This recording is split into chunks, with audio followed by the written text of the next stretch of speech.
Olá pessoal, boa noite. Hoje a gente vai estar aí numa live, né? E o tema é bem interessante. O tema é E a Vida Continua.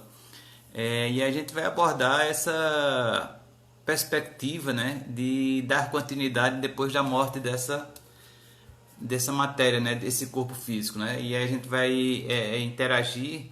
Algumas pessoas creem, né? Na vida após a morte. Outras não acreditam em nada. Algumas religiões trazem algumas visões a respeito do que acontece também depois da morte, né? Uns acham que vão cair num sono profundo, né? E um dia Jesus vai voltar, né? E dentro dessa perspectiva, né? De trazer esse entendimento, até porque todos nós agora, né, estamos passando por uma fase aí onde muitas vidas estão sendo, vamos dizer assim, desencarnando, né, nesse processo de morte. Então a ideia é trazer para vocês esse tema que até por uma questão cultural, né, a gente tem medo, a gente não quer falar sobre a morte, né? Deixa eu chamar meu amigo aqui, Herman. Estou mandando o convite aqui para ele. Vamos lá. Deixa ele abrir aqui. Minha irmã Carlota, Alexandre, seja bem-vindo.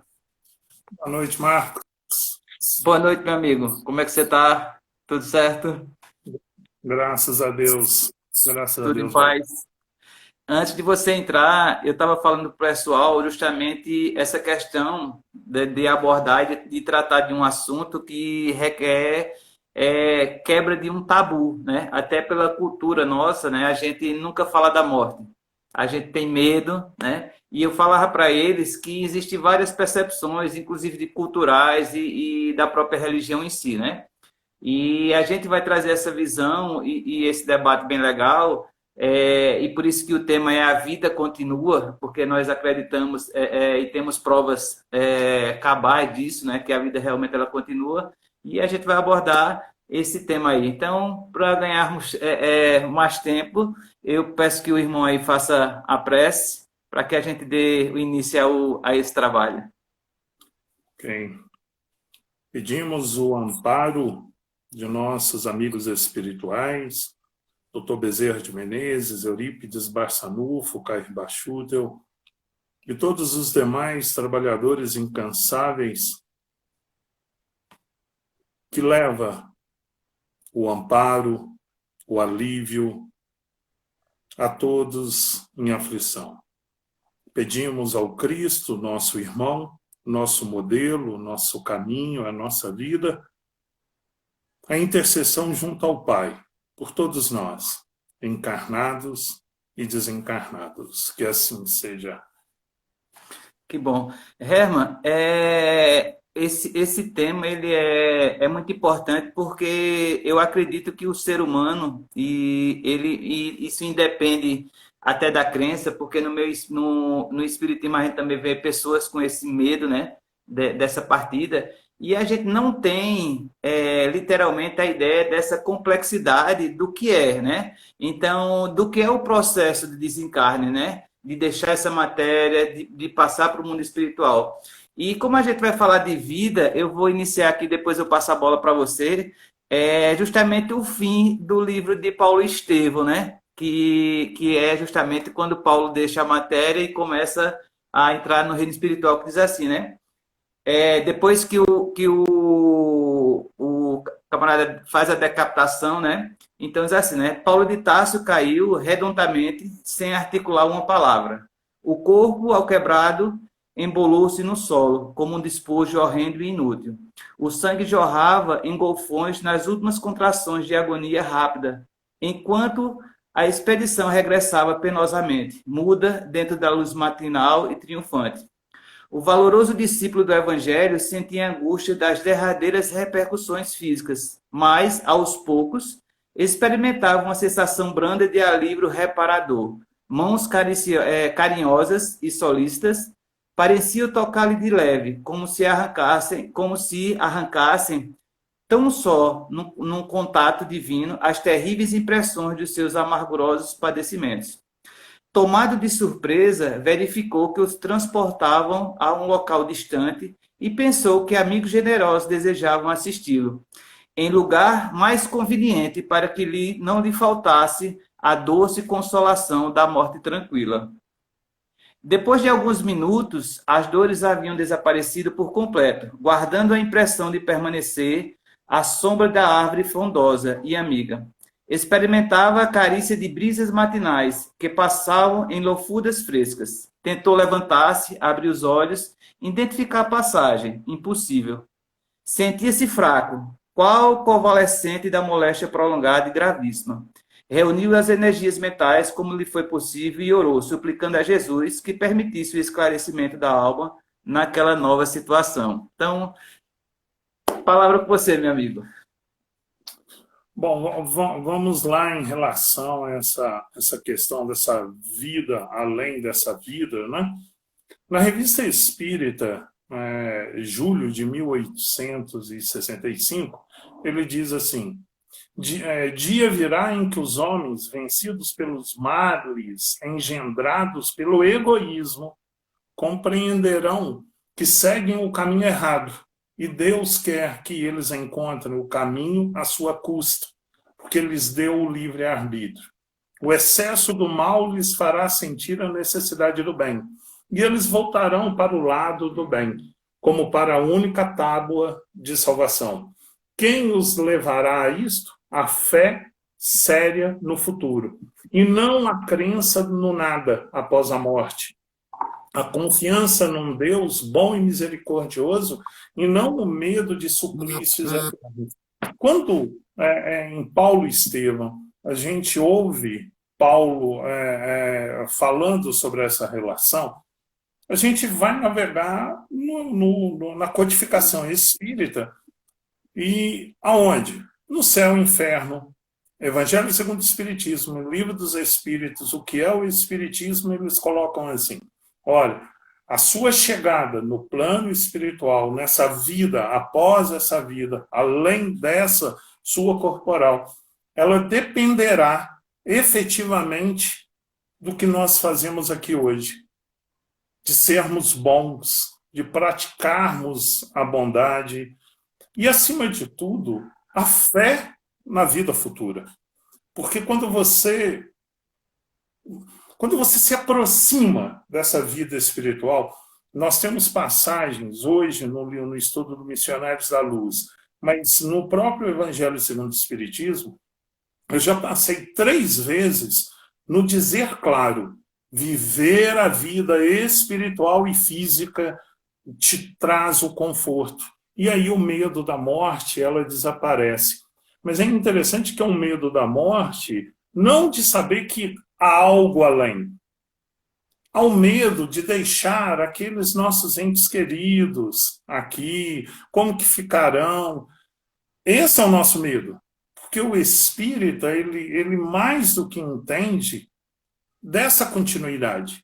Né? Essa continuidade é não ociosa, ela é de muito trabalho. Não há uma rede preguiçosa para balançar, porque seria injusto não termos algo além dessa vida, porque todo o sofrimento que nós passamos, acreditar na eternidade da pena, do nada, da não continuidade de tudo que você tem, de tudo que você trouxe, construiu, se perde. Esse foi, Marcos, o meu questionamento praticamente número 1 para mim entrar nessa doutrina, porque eu não estava acreditando, quando eu perdi o meu pai, que tudo aquilo que o meu pai era simplesmente evaporou e que ele estava fadado ao esquecimento. Então, essa vida, além dessa vida, a vida espiritual é a verdadeira vida. Porque quando entramos naquela escala espiritual, da pergunta 100 a 112, e lá, na 112, espírito puro, não há necessidade mais de reencarnar pela questão de evolução moral e intelectual. Então, quando nós temos a série de Chico Xavier, Parnaso de Além Túmulo é algo extraordinário. Fantástico. Quando você tem toda essa gama de informação, dessa continuidade, nós temos aí no livro manuscrito do Purgatório, um livro católico, aonde traz a informação de almas no purgatório, aonde há ali mesmo, do Monsenhor, onde ele diz: todavia, rejeitar sistematicamente e obstinadamente toda aparição, todos os fatos sobrenaturais, mesmo que tenham sinais de verdadeiros, é prova de muito ceticismo e de orgulho, e pode levar à infidelidade à graça, como insinua a Escritura. Você verifica que a própria proibição no Evangelho, no Velho Testamento, que tanto o utilizam como argumento, a própria proibição existe, porque você só proíbe algo que realmente existe. Né? Então, a continuidade dessa vida é muito trabalho, é muito empenho, é aperfeiçoamento intelectual e moral, e em cima daqueles que ali praticam ociosidade, eles estarão num projeto reencarnatório com consequências. Né? Eu percebo assim, Herman, e principalmente nesse ponto aí que você tocou em relação à questão da religião, e quando a gente fala nessa questão da religião, longe de nós aqui estar denegrindo nenhuma delas, na realidade, né? Mas as concepções, elas muitas vezes são frustrantes, porque é como você falou, né? De repente, a gente perde o pai como você perdeu. Minha mãe já não se encontra, já está em outro plano, né? Meu pai também, né? E o vazio que fica por essa falsa informação, vamos dizer assim, que acabou aquilo ali, ele é massacrante, ele é torturante, né? Porque a gente não concebe a dor tamanha que é dessa separação, né? E uma coisa que eu começo a ver também é que o que é que a gente pode observar, né? O, Hoje, não mais do que nunca, se você for, como você citou lá em Deuteronômio, então, se você pegar a própria Bíblia, né, que seja católica, que seja evangélica, ela está povoada, recheada de eventos não só mediúnicos, mas da comprovação dessa vida após a morte, né? Outra passagem que é interessante, quando Jesus está lá no monte, né, que vem Elias e aparece, e os apóstolos dizem assim, né? Senhor, tu quer que a gente faça uma tenda e a gente fique aqui? Então, o que é aquilo ali se não é realmente a pura verdade, né? E uma coisa que eu percebo também, Herman, quando a gente fala na questão do desencarne, né? E eu acho que é a curiosidade de muitas pessoas, né? É o que é que se dá nesse momento dessa passagem. Então, assim, eu caio num sono profundo e não sinto mais nada, né? Principalmente quando a gente se depara, por exemplo, com mortes assim violentas, né? Vamos dizer assim. Tem pessoas que foram assassinadas, né? Que morreram sobre tortura, um exemplo, né? E tantas outras coisas. Como também a gente tem pessoas que morreram, por exemplo, o caso de Paulo que a gente citou agora, né? Na pregação do Evangelho, no trabalho, né? Defendendo o cristianismo, né? Então a gente tem duas variáveis bem distintas aí, né? Então, outra coisa que às vezes não tem entendimento é que, por exemplo, a gente sabe que tem não, a morte propriamente dita, vamos dizer assim, ela não cessa com a morte do corpo físico, né? Então, assim, a gente teve ali, a gente vai passando, vamos dizer assim, de fases, né? De desligamentos, vamos dizer assim, né? Então, como é que você diz assim, o que é que você traz para a gente para reforçar esse entendimento dessa passagem, né? Então, cessou a parte física, a parte matéria, né? Então, assim, meu coração literalmente parou, eu não respondo mais a estímulos. Então, o que é que acontece na prática desse ponto aí até a gente acordar no mundo espiritual? Ok, olha só. Então, no momento da concepção, o laço fluídico é atado, e no desencarne, ao desenlace desse laço fluídico. esse laço fluídico que ele dá uma afrouxadinha no estado de sono, que é conhecido como estado quase morte, onde nós vamos, né, para o plano espiritual. Então, agora, houve o desencarne, a morte do corpo físico. Esse desenlace, esse fio, né, esse laço fluídico que vai desatar, ele é desatado de acordo com a evolução moral e intelectual daquele que desencarnou. Independente da religião, independente disso. O que se faz em seguida? A perturbação. Essa perturbação é a mesma que acontece quando nós reencarnamos na concepção, ao esquecimento. Lá se entra em um estado de sono profundo, aonde pode ser horas, dias, meses e anos de duração dessa perturbação. O que acontece muitas vezes é que quando nós vamos procurar na codificação as mortes violentas, olha, muitas vezes, por misericórdia e merecimento, muitos casos de mortes, né, lá na codificação eles utilizam, em sua maioria, há o desligamento automático. Não há sensação de dor, não existe dor, não existe sofrimento. Essas mortes bruscas, o que acontece muitas vezes, sempre está relacionado em relação à sua evolução moral, à sua espiritualidade. Esse não posse, essa relação material, esse prazer excessivo, essa posse excessiva. Se eu não vivo isso, quando eu retorno ao plano espiritual, ao momento de perturbação que todos passaremos, independente do tempo, mas assim que eu saio dela, o que me julga é a minha consciência. Essa será em cima das leis de Deus, de amar o próximo. Então, é aquela beleza de fora da caridade não há salvação, porque essa salvação ela vai para o plano espiritual. Olha quando Cristo diz, há muitas moradas na casa do meu Pai. Quando eu saio para o plano espiritual, tem a perturbação. Após essa perturbação, a retomada de consciência. Eu recobro pensamentos de vidas passadas. Eu trago toda aquela condição que, quando eu saí dizendo que seria capaz, agora é o momento de eu ter o arrependimento.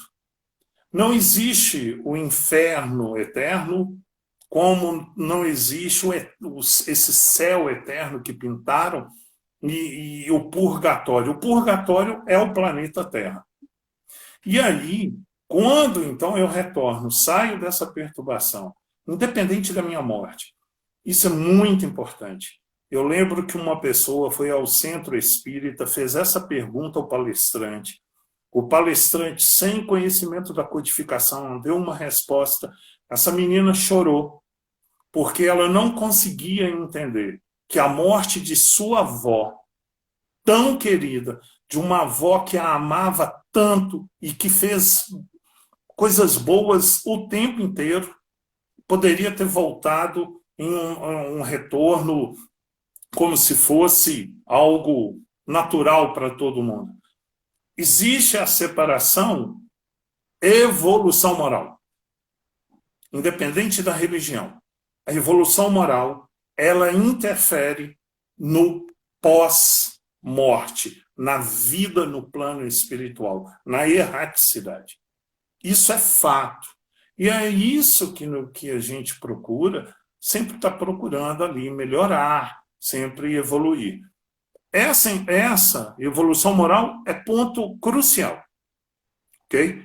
Então, eu retorno, perturbação, retomada de consciência, e após a retomada de consciência, eu começo a trabalhar o arrependimento e trabalhar a minha evolução moral e intelectual, porque lá eu tenho que trabalhar, segundo o que é o espiritismo e o céu e o inferno. né? Então, essa ida, muitas vezes, as pessoas, quando a morte é natural, é aquela doença que já vem se estendendo, as pessoas, os familiares já estão mais assim confortados. Isso interfere também. Agora, quando é uma morte drástica, muitas vezes, não se tem consciência. Não é? Nós temos aí diversas, milhares e milhares de psicografias ou mensagens psicofônicas de espíritos que dizem que nada sentiu, que acordaram, né? E depois de um sono profundo, e é como a gente está naquele sono profundo, até você se localizar, se sintonizar. Então, esse o nosso sentimento. Claro, existe, quando nós fazemos essas perguntas, e a doutrina espírita, eu sempre trato a doutrina espírita da seguinte forma: o que é bom, o que é belo se ouvir, mas também aquilo que deve ser impedido, a questão do suicídio, do drama que se faz após essa morte do corpo físico, desse sofrimento, desse laço fluídico que não se rompeu, das dores, de ver aquilo, né, aquele corpo em decomposição, o seu sofrimento extremo. Então, existe sempre os benfeitores espirituais e existe sempre o que você fez e por merecimento, em cima da sua própria evolução, do seu caminhar, as consequências pós-morte, corpo físico. Né? É sempre importante que a morte não existe, porque o espírito é imortal, eterno somente Deus, né? Mas a imortalidade do espírito. E diante disso aí, Herman, que você colocou, às vezes a gente começa a imaginar, por exemplo, né, já não é suficiente, por exemplo, né, o sofrimento de uma pessoa em cuja família alguém tirou a própria vida, né?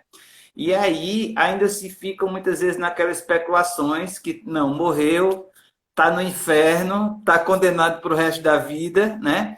E isso traz uma tortura psicológica ela muito grande, né? E já basta o grande sofrimento que todo mundo está passando ali na realidade e ainda se cria esse julgo em relação a isso, né? E hoje a gente observa assim que não só, por exemplo, que alguém pode pensar, não, é porque é a visão espírita, são os livros espíritas, na realidade, que dizem dessa forma, né? Mas eu sempre penso o seguinte, né? Que bem sabemos, né, que a questão da mediunidade, dos fenômenos, ela independe se a gente é espírita ou não. Eles estão aí para quem quiser ver, né? Às vezes nem acredita, mas vê, está passando ali pela situação, né? E como mesmo assim, né, diante de tantas provas que a gente tem, as psicografias, né? Quer dizer, a gente tem aí os livros de Chico, né? As cartas de Chico, né? Aquele filme belíssimo que a gente vê, as comunicações, a própria, muitas vezes, a questão da matéria, da visão que a gente tem de espíritos que vêm ali, e mesmo assim, muitas pessoas ainda não acreditam, ainda dizem e afirmam, não, isso é coisa do diabo, isso é o demônio que está aparecendo ali, né? Porque Lúcifer era um anjo de luz, né? Então pode tomar formas, aquela coisa toda ali. E veja, e o quanto muitas vezes a gente está preso, como você falou no início, né? Aquele Deus de vingança, né? Aquele Deus punitivo, né? Que trata o homem na realidade, né? Não como um filho, mas como servo, né? De dizer assim, vou castigar, literalmente, né? E eu vejo que assim, é justamente nesse ponto que entra o grande amor de Deus, que nos dá essa grande oportunidade que é voltar à vida, né? E aí, o que é que você assim diz assim a respeito disso aí que a gente está conversando? para essas pessoas que ainda têm essa crença, que ainda têm vamos dizer assim, essa vivência, né? Nesse sentido por falta de entendimento, e esse entendimento eu não digo não é ignorância, né? Porque assim, realmente a palavra ela é vida, né? Jesus diz assim, conhecereis a verdade e a verdade vai libertar, né? E que verdade é essa, né? Que conhecimento é esse que vai me gerar vida, que vai fazer com que ensinamentos que a gente teve, né? Desde criancinha, né? Aprendendo aquela coisa retilínea ali, aquela coisa engessada. Só que de repente, né? Não mais que de repente, vem a realidade e nos mostra uma coisa totalmente diferente. Olha só, as pessoas têm a tendência, porque primeiro falam exatamente isso, não, são espíritas, então esse tema é natural. Não, na verdade, esse tema ele deveria ser natural, até porque a própria ciência vem estudando, né? E também quantos cientistas da época de Kardec que foram colocados o seguinte, vai lá e destrói a doutrina espírita, derruba, mostra que eles estão errados, mostra que não existe. Aí vem o Sir William Crookes com essa meta, né, com esse objetivo, e de repente vira e fala assim, olha, tenho que me render. Porque o ceticismo é interessante. Até dentro do espiritismo, para que se evite os espíritas imperfeitos, exaltados e experimentadores. Segundo o livro dos médiuns. É interessante o ceticismo, mas você tem que abrir a sua mente e realmente, gente, existe sempre algo mais. A gente não pode... independente de hoje ser espírita ou não, foi o que eu olhei. O meu pai não poderia, de forma alguma, um homem de uma inteligência daquela, de uma capacidade incrível de se perder a consciência sumir, sabe? E eu não falo em reencarnação, eu falo nessa vida. Então, quantas pessoas, Marcos?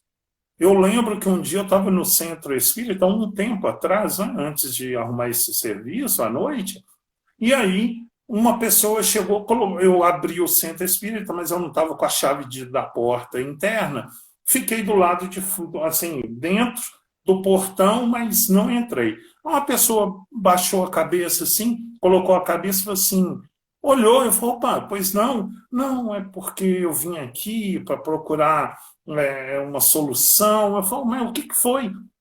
Meu namorado cometeu suicídio. E a minha igreja condena o meu namorado.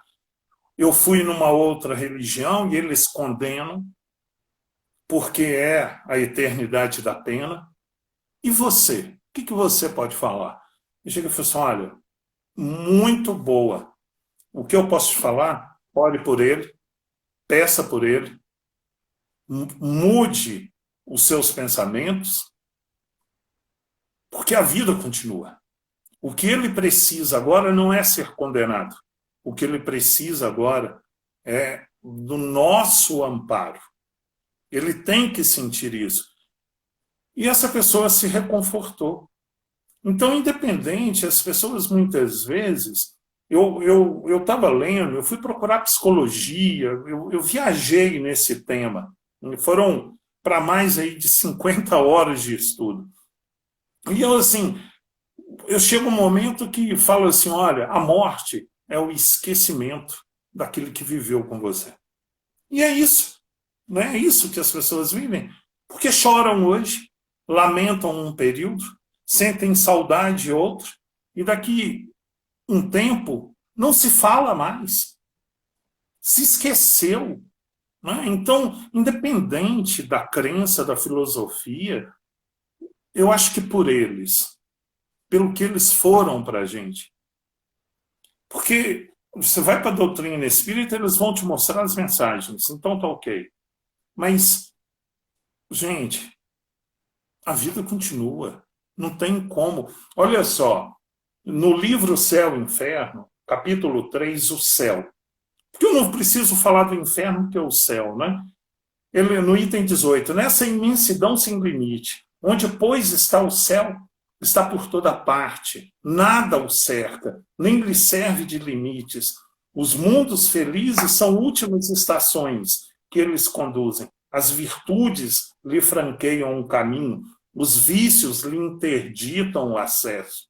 Ao lado deste quadro grandioso que povoa todos os cantos do universo, que dá a todos os objetos da criação uma finalidade e uma razão de ser.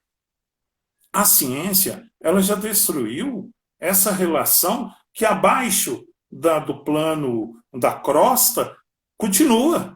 E se você continuar, você vai sair do outro lado. E as nuvens, você viaja pelo universo, você viaja. Há muitas moradas na casa de meu pai. Né? Para você ter uma ideia, Marcos, as pessoas, independente disso, elas sentem. Eu falo que quando as pessoas deixam do pré-conceito e essas pessoas elas abrem o coração, elas sabem, elas sentem. Não há como. Sentem que existe algo mais. A própria proibição da Igreja Católica, né, do Velho Testamento, porque há a reencarnação no Evangelho, né, quando você fala lá da transfiguração, Marcos, capítulo 9, versículo 1 a 8, aonde ele vai chegar, olha, tornou-se visível para eles Elias com Moisés. Estavam conversando com Jesus. Em resposta, Pedro diz, Rabi, é bom nós estarmos aqui, façamos 3 tendas. Então, quer dizer, o próprio Evangelho, né, Marcos, ele coloca, e é aquilo, gente, abra a mente, a inteligência, amplie, independente de eu ser ou não espírita, não é possível, a ciência está mostrando, Robert Lanza, com a relação quarta, quinta, sexta dimensão, que você vai para uma dimensão, a consciência ela não se perde, né? Ela retorna. Então, assim, e hoje, né, nós temos aí grandes cientistas fazendo o estudo, e você chegar e estabelecer que existe um limite, independente de eu ser espírito ou não. Você sente. É como diz, é um véu que nos separa. Somente isso. É somente isso. Então pegue a ponta do véu e levante, independente de quem fale X ou Y. Pegue e levante. E aí você vai sentir. Aqui, ó, existe esse livro, Cidades do Além. Cidade do Além é de Eigorina, sobrinha de Eurípides Barçanufo. Eu quase encontrei com ela, mas ela já desencarnou. Mas na época eu quase encontrei com ela. E aqui está o mapa do nosso lar. Esse livro ele traz as esferas, né, as esferas espirituais, e aqui traz para a gente o mapa, né, da colônia Nosso Lar. Então, assim, é muita informação, é muita comprovação. Né? Hoje nós temos um cientista chamado Sam Parnia. Ele tem estudado a continuação da vida após a morte, mas no sentido, lá numa universidade inglesa e no hospital, onde ele trata de trazer as pessoas à vida em relação ali àquela pós-morte, né? Aquela causa da morte ali no hospital. E ele fez um levantamento que essas pessoas, mesmo com o coração parado, quando retornam, falam, né, das suas experiências no plano espiritual. Então, isso demonstra a própria ciência, coloca a Universidade Federal de Juiz de Fora com seu trabalho excepcional. Então, aí nós temos essa gama de informação. E o interessante, no livro Obras Póstumas, lá no final, vem a mensagem dizendo o seguinte: olha, se a ciência comprovar o contrário, ou trazer outra revelação comprovada, prevaleça a ciência. A doutrina espírita, ou os espiritualistas, mas a doutrina espírita, ela está aí para refutar ou se comprovar. Grandes cientistas, eu até trouxe lá no grupo do WhatsApp, Faraday, quando ele vai fazer o teste das mesas girantes, mas deixa inconclusivo, porque ele levantar pelo magnetismo, mas responder. Então, a doutrina do espírita, ela comprova.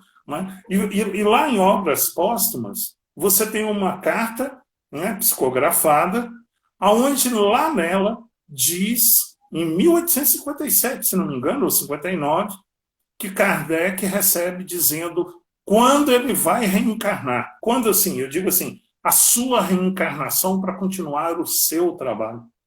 Então, quer dizer, o próprio Kardec, ele já sabia da continuidade daquela vida, e já com a previsão do seu reencarne, o que ele ainda deveria estar fazendo. Então, são N situações, Marcos? Eu só posso dizer para as pessoas não espíritas, podem acreditar, a vida continua. O que eu falo muitas vezes, Herman, é do contato que a gente tem no dia a dia com as pessoas, né? Com as dúvidas que chegam, né? Porque eu acho interessante que, às vezes, por exemplo, acontece. Então, o camarada ou a pessoa, vamos dizer assim, é de determinadas filosofias ou religiões, e muitas vezes vem quando acontece, por exemplo, alguma tragédia, isso aqui, né? A primeira coisa que eles recorrem, na realidade, é esse auxílio dentro da doutrina espírita, né? Em ambos aspectos, né?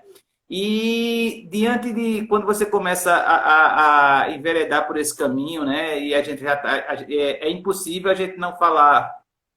Por isso que o título da live é A Vida Continua e a gente não está falando de morte, né? Porque a gente está falando justamente desse processo de continuidade, né? E às vezes as pessoas pensam assim, ué, né? Então, se a gente está reencarnando ali, né? Vou passar um tempo, vou voltar. Como é que se dá isso na realidade, né? Então, por exemplo, como é que eu vim nessa vida, por exemplo, agora, e eu não lembro de nada do que aconteceu em outra vida, né? Ou porque muitas vezes como é que agora, por exemplo, eu nessa devida encarnação, né? Então eu vim como Marcos, eu tenho 3 filhos, e em outra possível reencarnação, por exemplo, eu posso vir como um filho, por exemplo, de um dos filhos que eu tive agora, né? Então, qual é o entendimento que a gente tem disso, né? A respeito do que o Espiritismo traz, a respeito disso que a gente está abordando? Bom, então olha só. No livro Obras Póstumas também é colocado, mas também no Céu e Inferno, que muitas vezes retornamos no mesmo seio familiar dessa consanguinidade por questão de credores, de resgate. Então, ali, por isso que tem honrai vosso pai e vossa mãe, quando há falhas em relação a isso, a prática do amor ao próximo, ao perdão, à indulgência. Então, olha só, eu retorno ao meu esquecimento. Mas, gente, nunca se esqueçam. Vocês querem receber uma psicografia de um ente querido, ou ouvir um ente querido que já retornou, ou de entender o seu projeto reencarnatório, os seus problemas, as suas imperfeições, as suas virtudes. Todas as noites somos colocados nesse plano espiritual, nesse quase morte. É ali que você tem a noção dessa vida espiritual. Quando você recorda que, olha, eu tive a sensação X, eu tive uma sensação de ter conversado com meu pai, com a minha mãe, com um ente querido. Nossa, eu estou vendo que eu acordei muito assustado. Gente, o processo do esquecimento é natural. É a perturbação. A perturbação pós-morte do corpo físico e a perturbação concepção, momento do nascimento. Esse plano espiritual que é nos apresentado, olha só no livro A Gênese, quando eles vão colocar no Emigrações e Imigrações dos Espíritos, item 35. No intervalo de suas existências corpóreas, os espíritos se encontram no estado de erraticidade.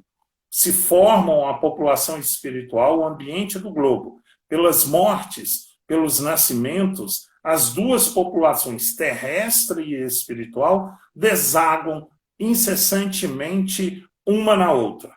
Há, pois, diariamente emigrações do mundo corpóreo para o mundo espiritual e imigrações do mundo espiritual para o mundo corpóreo. É o estado normal. Então, olha só, retorna ao plano espiritual. Perturbação, arrependimento, trabalho, evolução moral e intelectual, conhecimento, merecimento, projeto reencarnatório, retorno, consanguinidade, credores, se encontram em laços de família, amigos, vizinhos. Se antes eu era negro, vem o branco, se era branco, vem o negro, se era mulher, vem o sexo masculino, para o nosso crescimento, para o nosso entendimento. A eternidade da pena, qual o merecimento que tem na eternidade da pena? De voltar. Eu fico imaginando, eu sempre questiono o seguinte, vamos supor que eu sou um espírito que lá, na época do Cristo, morreu. Eu estou há 2000 anos parado, esperando o Cristo vir julgar os vivos e os mortos. Olha o tempo de ociosidade. Para quê? Para que um dia, quando ele vem amanhã, aí as pessoas que estavam vivas pereçam para serem julgadas. Mas eu fiquei 2000 anos e você não ficou nem um dia. Não existe lógica em relação a isso. Né? Então, assim, as pessoas vão entender que essa vida, após a vida, ela é necessária para o crescimento e o retorno. E se preparem. Façam hoje um mundo melhor para que você mesmo aproveite esse mundo melhor. Porque amanhã você vai estar aqui. E o que você construiu? Ou sempre está esperando que alguém faça? Está na hora de cada um estar fazendo a sua parte, né, Marcos? Exato. Herman, um assunto que às vezes é muito polêmico também e às vezes falta entendimento, eu percebo, né? E eu particularmente hoje, antes não, mas hoje eu vejo a questão da reencarnação na realidade como o grande milagre de Deus para que a gente evolua, né? Quando eu falo milagre, eu falo no sentido de uma maravilha muito grande, né? Porque às vezes, também, às vezes a gente denomina a questão do milagre como alguma coisa que é sobrenatural, que não se tem entendimento, né? Então eu falo essa questão de milagre de uma forma mais universal, até para quem não tem muita questão da visão espírita, né? A gente sabe que dentro do espiritismo não existe milagre, né? A gente se depara, por exemplo, com situações e as pessoas não têm um certo entendimento, por exemplo, né? Isso é uma constante no nosso país, né? Então, há um tempo atrás, eu estava vendo o jornal e uma criança, por exemplo, de 5 anos de idade foi atingida por uma bala dentro de casa, né? Isso é uma coisa que principalmente no Rio, é corriqueira, vamos dizer assim, né? Ou você está caminhando na rua, ou não só no Rio, mas em tantas outras cidades, né? Ou a gente se depara com situações assim, por exemplo, de alguém está tendo uma discussão na rua, por exemplo, e uma pessoa vai intervir até para ajudar e acaba sendo tirada da vida, né? E aí a gente vê pensamentos do tipo assim, isso é um absurdo, né? O que foi que essa criança fez, na realidade, para merecer passar por tudo isso, né? Assim, que Deus é esse, né? Que Deus é esse que permite que uma criança seja tirada da vida dessa forma. E o pensamento humano leva a gente, às vezes, a ter essa visão, né? E o que é que o Espiritismo diz para a gente, na realidade, né? O que a doutrina espírita traz de esclarecimento para esses fatos que muitas vezes, para as pessoas, elas não têm esse entendimento.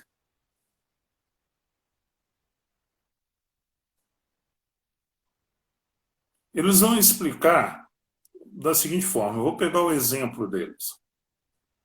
Vamos supor o seguinte, eu tenho que desencarnar hoje. Eu vou subir uma escada. Ou eu vou esconder debaixo de uma árvore no meio da tempestade. Olha só, eu sou levado a subir uma escada que está para quebrar e vou desencarnar. Porque é o meu momento. Eu fui para debaixo da árvore não é porque o raio caiu em cima de mim. Eu fui aonde o raio cairia. Eu fui levado ali, porque o meu projeto reencarnatório, quando a gente retorna, nós temos um projeto reencarnatório. Olha, vá lá e cumpra 80 anos, 50 anos, 30 anos, 20 anos, ou tenha idade. Tenha idade. Aquela criança que desencarnou pelo não uma bala perdida, na verdade, a bala achou alguma coisa, né? Ela não está perdida porque ela acabou achando. Mas olha só, você vê uma criança, nós vemos um espírito. E aquele espírito ali pode estar em complemento reencarnatório, vindo e muito mais adiantado que eu e você, e ele retorna como prova para os pais e também servindo para aquele, né, que causou pena. Então, muitas vezes, quando você olha assim, e isso é difícil fora do espiritismo aceitar. Olha, está se cumprindo um projeto. Né? No livro Missionários da Luz, seu Antônio está com 70 e poucos anos de idade, iria desencarnar naquela noite e recebe um auxílio para ficar mais 180 dias. Tudo acontece, nenhuma folha cai sem que Deus permita. Tudo tem o seu propósito. Aquele que tem a idade, visualmente, fisicamente, uma criança. Mas um espírito que, por merecimento, não sofreu nessa terra. Nós estamos em um planeta de expiações e provas. Nós não estamos um planeta feliz, celeste e divino. Então, verifique, aqueles que retornam, né, no seu tempo correto, que pode ser em tenra idade ou com 100 anos de idade, 120 anos de idade, é o seu tempo. Serve como prova para os pais e para os envolvidos. Nunca se esqueçam da fotografia de pensamento. Os desejos que estamos tendo em julgar e sermos carrascos, estamos produzindo fotografia de pensamento estudado no livro A Gênese e na própria Obras Póstumas. Kardec deixou anotações porque isso é uma forma de se cumprir. E muitas vezes daquilo que a gente pensou a nossa vida inteira. Né? Então é necessário aí entender que nenhuma folha cai sem que Deus permita. E a vida continua. Herman, E lá eu vou encontrar. Né? pode falar. Não, pode ir, tá ok. Outra coisa que muitas vezes a gente foge, vamos dizer assim, ao entendimento, é que, por exemplo, né,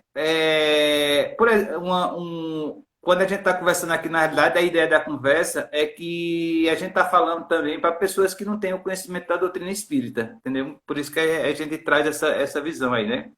Mas, por exemplo, a minha pergunta, embora saiba a resposta, mas é para o pessoal ter uma ideia, o espírito ele pode, ou ele escolhe por aquilo que ele vai passar, né? Como é que se dá isso na realidade? Então, por exemplo, eu tenho uma vida aqui, né? Vamos supor, uma vida miserável, vamos dizer assim, né? Ou eu, como a gente se depara com tantas situações de vidas dramáticas, vamos dizer assim, né? E aí alguém pode perguntar, ué, por que que eu vou, se eu, por exemplo, porque se eu posso escolher vir rico, cheio de dinheiro, aproveitar todas as coisas boas da vida, vamos dizer assim, por que que eu vou escolher vir nessa vida de sofrimento, passando necessidade, né? Por que eu vou fazer isso, na realidade? Se eu posso escolher uma vida assim, por que é que eu vou escolher essa outra que totalmente assim, aos olhos humanos, na realidade, é uma vida ruim, vamos dizer assim. Olha só, as provas elas são colocadas para nossa depuração e melhoramento. Então, se você diz que tem a capacidade de amar o próximo, por isso que eles falam, né, tem aquele ditado, né, que é mais fácil um rico, quando é um camelo passar pelo buraco da agulha do que um rico entrar no reino dos céus, é porque a capacidade de praticar a avareza está com o rico, não conosco. Nós não temos para praticar a avareza. Quando eu venho para essas provas, gente, Chico Xavier sofreu o que sofreu com as suas doenças, e ele foi questionado isso. Por que que não foi no zero igual? E ele coloca, porque eu quero retornar de cabeça erguida, porque eu quero passar com resignação tudo que me vem à frente. Porque lá, Marcos, eu estou sem ligação material. Lá eu já tive o arrependimento, a não ser quando é uma reencarnação compulsória. Estou colocando uma reencarnação de projeto. Lá eu disse que seria naquele local, naquela situação, com aqueles meus familiares consanguíneos, e lá eu vou passar por tudo isso. Lá eu vou mostrar que eu tenho a paciência, a humildade, o amor, a resignação, a caridade. Lá é nesses lugares. Porque senão eu poderia reencarnar, nem pobre nem rico, mas eu poderia reencarnar e ir para um mosteiro no meio do deserto. Eu não vou ter dificuldade nenhuma, não vou conviver com problemas nenhum. E a gente tem que conviver para aprender. É um retorno para a escola. Olha, aqui, este planeta, nós falamos do céu e do inferno. Então vamos falar do purgatório. É aqui. Isso está em Obras Póstumas, Céu e Inferno, e o livro A Gênese. Aqui é o nosso purgatório. Então que a gente possa entender que é um momento de resgatar a fé, mesmo que seja uma fé com a semente muito pequenininha, porque o Cristo disse que ela já seria capaz de mover uma montanha, né? Então que a gente possa resgatar essa fé. Herman, quando a gente, por exemplo, né, tem o filme e tem o livro, né, que fala, por exemplo, de Nosso Lar, né? Existem outros livros e outros filmes riquíssimos mostrando justamente essa questão das colônias espirituais, né? Só que muitas vezes as pessoas, elas são, vamos dizer assim, elas são céticas, né? Muitas vezes são tomé, só acreditam se tocar lá, literalmente, né? O que é que a gente pode dizer, na realidade, em termos de segurança, vamos dizer assim, de tudo isso que a gente está conversando, que é uma coisa realmente confiável, né? Eu lanço essa pergunta porque muitas vezes as pessoas pensam dessa forma, né? Assim, eu não acredito, eu acredito no que eu vi aqui, né? Ou se não, por exemplo, a gente pega, por exemplo, como você citou Chico, né? E tantos outros que tem, que está ali num momento mediúnico, né? E faz uma carta lindíssima, com detalhes que ninguém sabe, que ninguém sonha, que só a pessoa sabe ali, né? Que justamente assim testifica, né? Casos como teve de Chico, por exemplo, que até a assinatura foi reconhecida em cartório, né? E assim, como isso aí, e muitas vezes as pessoas ainda não se dão conta, né? Não percebem e não acreditam. estaria isso dentro de uma programação dela, que nessa existência aqui ainda ela não tem esse entendimento, ou essa capacidade, ou esse amadurecimento para ter essa revelação, isso só se dará em outra vida? Como é que daria isso aí? Olha só, Kardec, no livro que é o Espiritismo, ele vai pegar um cético. E ele então já mostra, até para a gente mesmo, espíritas, a dificuldade de se trabalhar com um cético. Tanto que ele mesmo coloca até no Espiritismo, em sua expressão mais simples, o seguinte: olha, é mais fácil convencer um espiritualista, aquele que sabe que tem alguma coisa, ele só não sabe o quê. Mas aquele que está ferrenhamente colocado, que acaba, Marcos, esse é uma dificuldade, é muito difícil. Porque ouviu falar, porque, como diz Kardec, não está ok. Se você acha que você tem uma fórmula melhor do que a minha, apresente a fórmula e me dê o resultado. Porque somente questioná-la não muda. O cético, Marcos, ele vem com esse ceticismo que ele não reconhece de forma alguma e não procura conhecer. Ele vai ouvir do Marcos ou do Herman. Não, então tá ok, vamos acompanhar, vamos estudar, vamos te mostrar. Eu fui cético, eu falo que para mim é fácil, porque eu fui cético. Né? O meu medo maior era isso, Marcos. Era de vida após a morte, de fantasmas. Você sabe que tudo que aconteceu na minha vida, eu sempre coloquei nas costas dos ETs. Eu fui ufólogo. Olha só, eu tive que ir para algum lugar porque o que acontecia não tinha lógica. Então eu tinha que partir para alguma coisa que não tem lógica porque não tem comprovação. Eu fui para o quê? Ufologia. Então aí. Você foi muito lá para Varginha, então, né? Oh, rapaz, eu já passei em Varginha. Já passei em Varginha. Então, assim, é isso, Marcos, que acontece. O cético é muito difícil.